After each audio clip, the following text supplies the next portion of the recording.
یہ شو کرتا ہے کہ یہ ساری جماعتیں مل کے بھی جو ایکشن کمیٹی ہے اس کا یہ مقابلہ نہیں کر پا رہے. یہاں پہ ہوا یہ کہ جو جینون پولیٹیکل پروسیس تھا شاید ہم نے اس کو آگے نہیں بڑھنے دیا. جب دل کرتے ہیں یہ حکومت گرا دیتے ہیں, جب دل کرتے ہیں یہ حکومت بنا دیتے ہیں.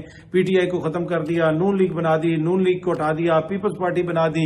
یہ معزز رہنما پیپلز پارٹی سے اٹھا نون لیگ میں چلا گیا, نون لیگ سے اٹھا مسلم کانفرنس میں چلا گیا, وہاں سے اٹھا پی ٹی آئی میں چلا گیا. اسی طرح ہم آزاد کشمیر کے اندر ایک مصنوعی سیاسی عمل کو ہم جاری رکھے ہوئے ہیں, اور اس کا نتیجہ آج یہ نکلا ہے کہ وہاں پہ پاکستان کی بات کرنے والے اور جو نیشنل پالیٹکس کرنے والے ہیں وہ مائنورٹی میں آپ کو نظر آتے ہیں. میں سیاسی پلیٹ فارمز کی بات کر رہا ہوں کہ جو ایکشن کمیٹی والے وہ کس قسم کی بات کرتے ہیں, وہاں پہ کس قسم کی آوازیں اٹھ رہی ہیں. اگر وہاں پہ جینون پولیٹیکل پروسیس ہوتا, جینون پولیٹیکل پارٹیز کو پمپنے دیا جاتا, تو میرے خیال میں یہ صورتحال نہ ہوتی. تو کافی لمحہ فکری ہے ہمارے لیے کہ یہ ساری سیاسی جماعتیں مل کے بھی ایک پرجوش وہاں پہ کراؤڈ یہ اکٹھے نہیں کر سکے. اس کے لیے ہمیں کس کو بلیم کرنا ہے؟ خود اس نظام کو بلیم کرنا ہے کہ ایک جماعت کی حکومت آتی ہے یہاں پہ تو وہ کہتے ہیں جی ادھر بھی ہماری حکومت ہونی چاہیے. پیپلز پارٹی والے آ جائیں تو وہ کہتے ہیں جی ہماری حکومت ہونی چاہیے, کوئی اور آ جائے تو وہ کہتے ہیں ہماری حکومت ہونی چاہیے. اور پھر جس طریقے سے وہاں پہ پی ٹی آئی کی حکومت کا خاتمہ کیا گیا وہ بھی ہمارے سامنے ہے. اینی وے, جس طرح میں نے پہلے بھی بتایا کہ اس وقت جو وہاں کے وزیر اعظم ہیں چودھری انوار الحق صاحب ایک کلین انسان ہیں. ان کے حوالے سے تعصب یہ ہے پورے آزاد کشمیر میں, آپ جس سے بھی بات کریں کہ جی نہ وہ کھاتے ہیں نہ کسی کو کھانے دیتے ہیں. بہت سارے مافیاز ان سے تنگ بھی ہیں, بہت سارے دیگر مسائل بھی ہیں, لیکن مسئلہ وہی ہے کہ عوام کو قائل نہیں کر پا رہے, عوام قائل نہیں ہو پا رہی اس نظام سے. اور اس میں کس کو بلیم کرنا ہے یہ پھر میں آپ کے اوپر چھوڑ دیتا ہوں. اس میں سب نے اپنا اپنا حصہ ڈالا ہے, جتنی بھی سیاسی جماعتیں ہیں. یہ آپ ویڈیو دیکھ سکتے ہیں. جناب صدر زرداری صاحب کے حوالے سے بتایا جا رہا ہے کہ وہ چین سے اپنا دورہ مکمل کر کے واپس آ گئے. 10 روزہ دورہ. اب 10 روز تک آپ کے ملک کا صدر وہاں پہ رہا, پر مجھے نہیں پتا کہ کوئی 10 منٹ بھی ان کی چین کے صدر سے ملاقات ہوئی ہے. اس دورے سے پاکستان کو کیا حاصل ہوا ہے؟ ماسوائے اس کے کہ بس وہ ادھر دورے پہ گئے ہوئے تھے. کوئی کیا صدر شی جنگ پنگ سے ان کی ملاقات ہوئی؟ کیا کوئی ڈیلز ہوئی ہیں؟ کتنی انویسٹمنٹ آئی ہے؟ کیا اس دورے سے کوئی $10 کی انویسٹمنٹ آ رہی ہے پاکستان کے اندر؟ 10 ارب کی تو چھوڑ دیں آپ, 10 ملین کی کوئی انویسٹمنٹ آ رہی ہے. لیکن اس کے باوجود وہ وہاں پہ گئے اور یقیناً وہاں پہ خرچہ بھی ہوا ہوگا. پھر ان کے صاحبزادے نے بھی ان کو جوائن کیا, ان کی صاحبزادی نے بھی ان کو جوائن کیا, اور ایک فیملی ٹرپ کر کے اب صدر زرداری صاحب 10 دن کے بعد واپس آ گئے. اور دوسری طرف جو ملک کے اندر قوم کی حالت ہے, عوام کی حالت ہے, چاہے وہ سیلاب والے علاقے ہوں یا پھر ویسے ہی اوور آل آپ کی اکانومی کی جو حالت ہے وہ مجھے آپ کو بتانے کی ضرورت نہیں ہے. دوسری جانب شہباز شریف صاحب جو ہیں وہ بھی ملک سے نکلے ہوئے, 12 روز بعد ان کی واپسی ہوگی. غالباً 17 تاریخ کو وہ گئے تھے اور 29 سپتمبر کو ان کی واپسی ہونی ہے پاکستان. ابھی انگلینڈ سے انہوں نے آگے امریکہ جانا ہے, امریکہ جا رہے ہیں, اور امریکہ سے واپس پھر وہ انگلینڈ آئیں گے. وہاں پہ نواز شریف صاحب کے حوالے سے بھی بتایا گیا کہ وہ بھی لندن میں ہیں. کچھ اس طرح کی اطلاعات ہیں کہ وہ لندن سے شاید ایک اور یورپی ملک گئے ہوئے ہیں, وہاں پہ ان کی کوئی ٹریٹمنٹ وغیرہ ہونی ہے, اس کا مجھے پتہ نہیں, میں کنفرم نہیں کر سکتا, لیکن اس طرح کی اطلاعات بھی آ رہی ہیں. پر اینی وے, کہنے کا مقصد یہ ہے کہ ملک کے وزیر اعظم بھی ملک سے باہر, ملک کے صدر بھی دورے کر کے واپس آ رہے ہیں, لیکن ان ساری چیزوں سے پاکستان کے اندر کتنی انویسٹمنٹ آ رہی ہے وہ آپ کے بھی سامنے اور میرے بھی سامنے ہے. 27 تاریخ کو پاکستان تحریک انصاف ایک بڑا جلسہ کرنے جا رہی ہے خیبر پختونخوا میں. اس حوالے سے کافی زیادہ تیاریاں بھی ہو رہی ہیں. ایک ایڈوکیٹ حیدر مجید صاحب ہیں, پاکستان تحریک انصاف سے ان کا تعلق ہے. فوجی عدالت سے ان کو سزا ہوئی. حسان نیازی صاحب کے ساتھ ان کو 2 سال کی سزا ہوئی. اپنی سزا مکمل کر کے اب ان کو رہائی ملی ہے, یہ رہا ہو چکے ہیں. مختلف لیڈران نے جا کے ان سے ملاقات بھی کی. کل اپنے ٹویٹر اکاؤنٹ کے اوپر انہوں نے کچھ ویڈیوز وغیرہ شیئر کی ہوئی تھی. انہوں نے لکھا ہوا تھا کہ 2 سال کی ناحق ملٹری قید کاٹنے کے بعد مجھے پشاور جانے کا اتفاق ہوا, جہاں عمران خان کے نام پر بننے والی تحریک انصاف کی حکومت ہے, اور یہ دیکھ کر مجھے انتہائی افسوس ہوا کہ پورے صوبے میں ایک بھی جگہ پر عمران خان صاحب کی تصویر نظر نہیں آئی, جیسے یہاں پی ٹی آئی کی نہیں کسی اور کی حکومت ہے.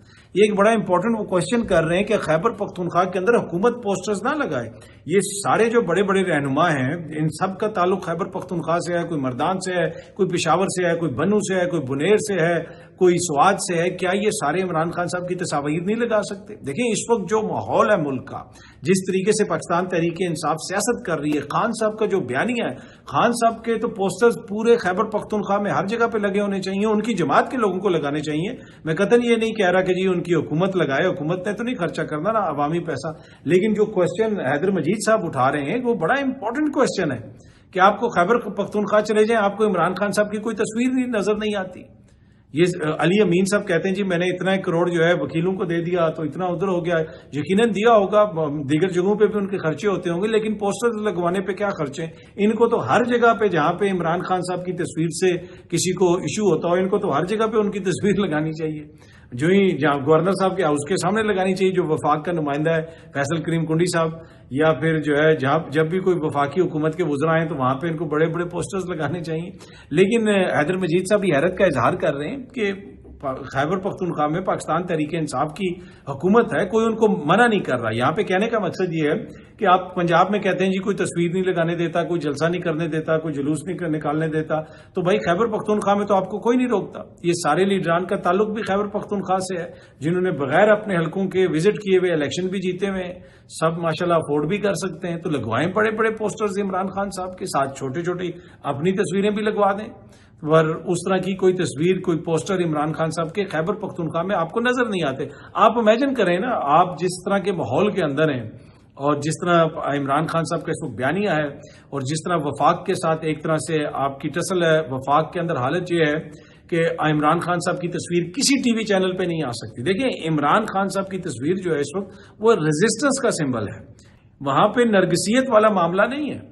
عمران خان صاحب کی تو آپ تصویر نہیں لگا سکتے, اور یہی پی ٹی آئی والے صبح شام کہتے ہیں جی دیکھیں جی میڈیا سے تو ہم بات ہی نہیں کرتے, میڈیا تو عمران خان کی تصویر نہیں چلا سکتا, یہ تو ایسے ہیں, یہ تو آزاد نہیں. تو بھائی آپ کہہ دیں, آپ کیوں نہیں خیبر پختونخوا میں ہر جگہ پہ عمران خان صاحب کی تصاویر لگاتے؟ اور یہ کوشچن میں نہیں کر رہا, یہ حیدر مجید صاحب جن کا تعلق پاکستان تحریک انصاف سے ہی ہے, اور حال ہی میں 9 مئی کے کیسز میں ان کو سزائیں ہوئی تھی اور وہ رہا ہو کے آئے ہیں. اچھا جی, سیلاب زدگان کے لیے کافی زیادہ کام ہو رہا ہے. نبیل گبول صاحب نے بھی تعریف کی ہے مریم نواز صاحبہ کی. ایک اور میں شخصیت کو دیکھ رہا تھا, وہ بھی ایک کوئی پریس کانفرنس کر رہی تھی. اب یہ سارے ماشاءاللہ آسودہ لوگ جو ہیں پنجاب حکومت کے کام کی تعریف کر رہے ہیں. میرے خیال میں بہتر ہوگا جو ادھر لوگ بیٹھے ہوئے ہیں جو سیلاب میں ڈوب گئے ہیں ان سے پوچھیں, اپنے محلوں سے نکلیں, ان سے جا کے پوچھیں کہ وہ کتنی تعریف کر رہے ہیں یا نہیں کر رہے. ایک اور چیز بھی کہی جا رہی ہے, دیکھیں جی 4 دن سے وہ وزیر وہاں پہ بیٹھا ہوا ہے, 5 دن سے وہ وزیر وہاں پہ بیٹھا ہوا ہے. جی بالکل ہیٹس آف ٹو دیم, اچھی بات ہے, ہم ان کی تعریف کرتے ہیں, لیکن یہ سوال کرنے کی جسارت بھی کرنا چاہتے ہیں کہ بھائی پہلے پلاننگ کدھر تھی؟ یہ سیلاب کوئی آج کی بات تو نہیں ہے, یہ تو پہلے ہی پتا تھا کہ اس سال بڑی بارشیں ہوں گی, سیلاب آ سکتا ہے. اس وقت تک تو سارے محنت کرنے والے وزراء جاپان میں بیٹھے ہوئے تھے, اس وقت تو جاپان کی سیریں ہو رہی تھیں, اس وقت تو تھائی لینڈ میں گھوم رہے تھے, جاپان سے واپس آئے تو سیدھے مری چلے گئے. تو حکومتوں کا کام یہ نہیں ہوتا کہ جب کوئی مصیبت آ جائے تو وہاں پہ جا کے بیٹھ جائیں جی میں سارا دن دھوپ میں بیٹھا رہوں گا اور میں دھوپ میں جل جاؤں گا, اور میں یہ نہیں, یہ حکومتوں کا کام نہیں ہوتا. گورننس اس کو نہیں کہتے. یہ تو دیکھیں کوئی چیریٹیبل آرگنائزیشن بھی کر سکتی ہے, میرے جیسا عام بندہ بھی کر سکتا ہے. حکومتیں ان ایڈوانس میں پلاننگ کرتی ہیں, گورننس کے ماڈل بناتی ہیں تاکہ اس طرح کی صورتحال میں کہیں پہ آپ کو جانے کی ضرورت نہ پڑے. ماڈل ایسے بنے ہوں, گورننس ایسی ہو رہی ہو کہ ہر جگہ پہ لوگوں کا کام ہو رہا ہو. اگر ایک وزیر کو بیٹھ کے ریسکیو ہر جگہ پہ کروانے ہیں تو پھر اٹ مینس کہ یہ جو ٹوٹل نظام ہے اس میں کہیں نہ کہیں ایشو ہے. اور جس طریقے سے مریم بی بی نے واپس آ کے ٹویٹ کی تھی جب انہوں نے راوی کا راؤنڈ لیا, انہوں نے بتایا کہ جی کشتیوں کے انجن ٹھیک نہیں ہے, اپ سٹریم وہ نہیں جا سکتے, کمیونیکیشن سسٹم نہیں ہے, ان کے اندر لائٹس نہیں ہے, اور اس وقت تک پاکستان میں سیلاب آ چکا تھا. تو یہ اچھی بات ہے جو آن گراؤنڈ کام کر رہے ہیں وزراء, مجھے اس پہ کوئی ایشو نہیں, میں اس کی تعریف کر رہا ہوں. لیکن جو اوور آل گورننس ہوتی ہے وہ ایسے نہیں ہوتی ہے, اس کے لیے آپ کو پہلے پلاننگ کرنی پڑتی ہے تاکہ یا تو اس طرح کی صورتحال پیدا نہ ہو, اگر پیدا ہو تو اس کو بہتر طریقے سے ٹیکل کیا جا سکے. اچھا, سینئر صحافی حامد میر صاحب جو ہیں انہوں نے بھی ایک ٹویٹ کیا ہوا ہے. آپ کو یاد ہوگا کہ پچھلے اپنے ولاگ کے اندر میں نے آپ سے شیئر کیا تھا کہ حامد میر صاحب نے ٹویٹ کیا ہوا تھا, خبر شیئر کی ہوئی تھی, بنیادی طور پہ جنگ نیوز کی خبر تھی کہ دودھ اور دہی کی قیمت میں اضافہ ہو گیا لاہور میں. تو اس پہ عظمہ بخاری صاحبہ نے ان کو پنجاب سے تعصب یا بغض رکھنے کا ایک طرح سے تانا دیا تھا. اب نبیل گبول صاحب نے جب مریم نواز صاحبہ کی تعریف کی ہے تو وہ چیز بھی حامد میر صاحب نے شیئر کی ہوئی ہے, اور اس کے اوپر انہوں نے ایک ٹویٹ کیا ہے کہ پنجاب کی سینئر وزیر مریم اورنگزیب نے سیلاب زدہ علاقوں میں بھرپور امدادی کام کیا, جس کی تعریف پیپلز پارٹی کے MNA نبیل گبول نے بھی کی. آگے انہوں نے لکھا کہ مریم اورنگزیب کی تعریف میں میری ایک ٹویٹ پر پنجاب کی ایک وزیر بہت سیخ پا ہے اور مجھے پنجاب کا دشمن قرار دے رہی ہے. یہ وہی موصوفہ ہے جس نے ایک دفعہ جناب نواز شریف کو بھارتی ایجنٹ قرار دیا تھا. اللہ موصوفہ کو حسد کی آگ سے نجات دلوائے. اب یہ پتہ نہیں وہ کس کا ذکر کر رہے ہیں, لیکن انہوں نے یہ ٹویٹ کیا حامد میر صاحب نے. اچھا جی، آخر میں آپ کو پتا ہے کہ انتخابات کے دوران کافی زیادہ دھاندلی کے الزامات بھی لگتے ہیں، دونوں سائڈ سے لگائے جاتے ہیں، فارم 45-47 کی بحث بھی چل رہی ہے۔